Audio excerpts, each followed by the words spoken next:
সুপ্রিয় দর্শক, দেখুন আজ আমরা আইসকা পিঠা তৈরি করব। তার জন্য আমরা আলু চালকে মিহিদানা করে নিলাম। এরপর গরম জল দিয়ে সেই গুঁড়িকে হালকা হালকা নেড়ে,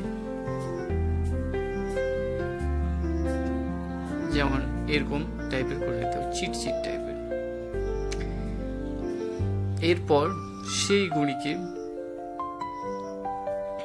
সানখি এবং সরা বলে এগুলোকে, এগুলো কিন্তু মাটির, সেগুলোতে দিয়ে এর উপরে এইভাবে জল দিয়ে দিতে হবে। কিছুক্ষণ পর দেখা যাবে, কিছুক্ষণ রেখে এইভাবে সেটি ফুলে উঠবে। তাহলে একটি খুন্তির সাহায্যে সেটি তুলে নিতে হবে, আস্তে আস্তে করে যাবে। দেখুন বন্ধুরা, আমাদের আইসকা পিঠা কিন্তু রেডি।